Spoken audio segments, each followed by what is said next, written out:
Hello everyone, Dr. Oommen and I here answering more of your COVID-19 questions. Before we begin with the questions, we just wanted to take a minute to shout out to all the essential workers out there each and every day in the line of fire. We have delivery men and women, truck drivers, grocery store, pharmacy, gas station workers. We're really appreciative. We're thinking about you and we hope that you stay safe. With that in mind, let's get to the questions. So important. Thank you. So the first question I have here, important question. Medical masks are rightfully going to the frontline medical workers. Will a thin balaclava or neck warmer pulled up over your nose and mouth provide any protection? Okay, so this is important because we know there's been some back and forth about this issue. Initially, it was recommended by the CDC and the World Health Organization that healthy people without any symptoms don't really need masks, should not be wearing any masks. And let's say this was based on the best information we had at the time and the fact that we knew even at that time that we'll never have enough masks for everyone in the world. And you know, Cardiogenix has always advocated from the beginning as to the benefits and protection that masks could provide. And now with more data, we're able to see that a significant amount of people with coronavirus actually lack symptoms. So we might say they're asymptomatic or pre-symptomatic. That is, I've seen numbers anywhere from 20 to 70% of patients who are positive for coronavirus actually have no symptoms or mild symptoms, or like I said, pre-symptoms. That is, they may be developing symptoms in the next couple of days. But in the meantime, they're spreading the virus like wildfire. So because of this, the CDC recently just adjusted their recommendations that wearing a cloth face mask in public settings, so grocery stores, pharmacies, gas stations, is actually recommended for everyone across the board. So we know we're not going to get enough masks for everybody in time, so let's make our own. Right. So this could be done with a number of materials, dishcloth, a small towel, a t-shirt, and so we'll show you right over here. And so it's good that I'm the one demonstrating this because I'm the worst at arts and crafts. So you want to just fold your cloth in half from the bottom here and fold it in half again from the top. Then we'll fold it in half one more time from the bottom and one more time from the top. Then you'll take two elastics, so one for each side, put that there, and another elastic for this side here. Then you'll fold the cloth from either end and fold it from the other end. Here we are, and we should have a cloth. So if you sound muffled, you know you've done it right. Wow, Okay? Dr. Liello, you made that look so easy. Thank you. I'm just gonna take it off so I could explain things a bit more. So one way to take this up a notch would be to use a coffee filter in between. And there's even some videos on YouTube you could see where people are using a HEPA filter. So you typically would get that, let's say if you have a HEPA filter for your vacuum, and just cut a small piece and put it right in between the masks. So you could kind of tuck it inside the cloth, like in between. Exactly. And Dr. Liello, that brings up the question, how often do you change the filter or the cloth? So it's a great question. I would say I would change it every day. It's important at the same time when you are wearing the mask. The mask is not 100%. The mask is really supposed to protect others from you if you're an asymptomatic carrier. So if everyone were to wear a mask, then in theory you should have some kind of coverage and protection. It's important, I didn't show you, but to wash your hands before you make the mask, and then while it's on, not to touch the mask as much as possible. And of course, none of this replaces the usual things that we've been telling you, which is to maintain your social distance, stay home as much as possible, and don't touch your face. Wow, that's a great trick. Yeah. And can we say then, Dr. Liello, that this is not an N95 mask?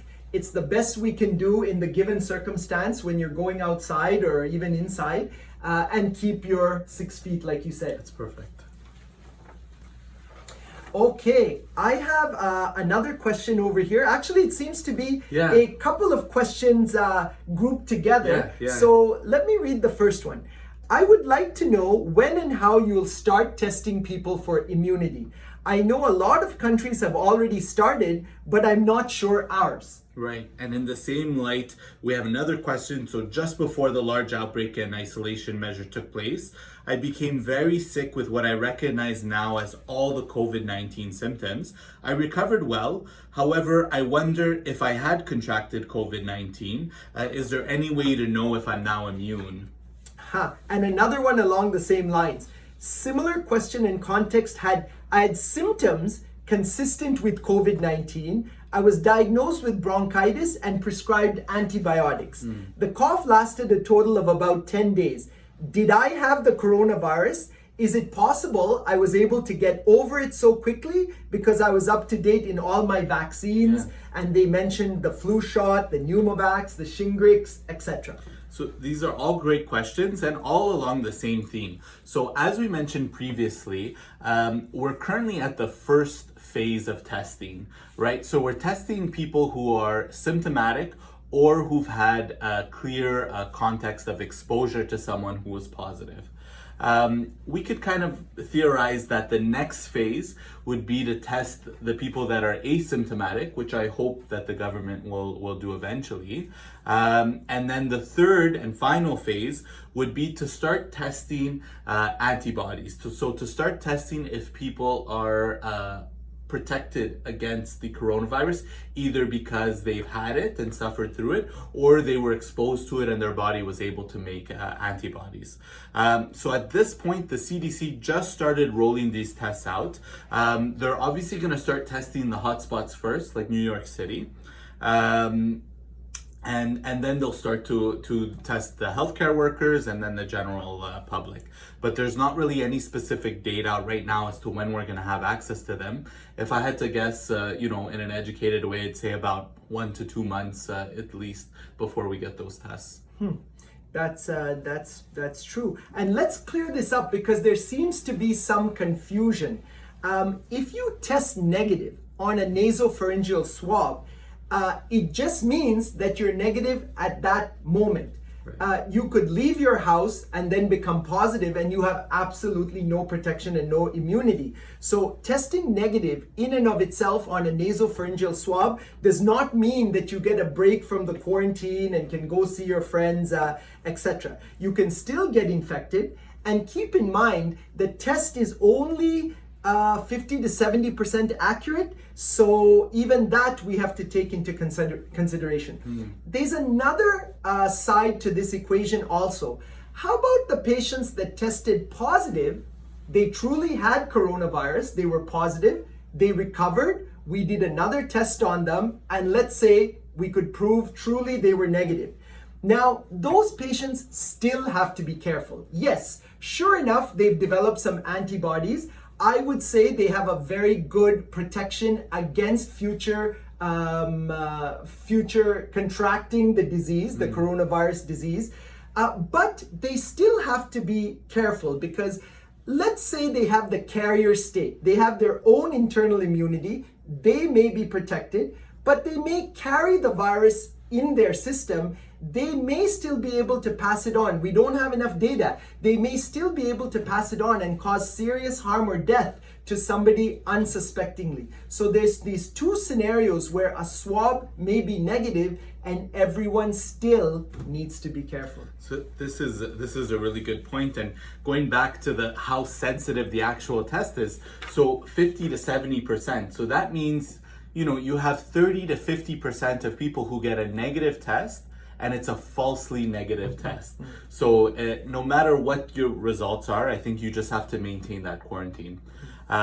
So It's a really good point that, in fact, tomorrow our video is going to get a little bit more into the types of testing that are available. So the nasopharyngeal swab versus the antibody testing, and then we'll kind of compare the differences between the two tests and why we would do one or the other. In the meantime, we hope that you stay inside as much as possible. Wash your hands with soap and water, and try not to touch your face. So stay safe and best of health. Be safe, everyone.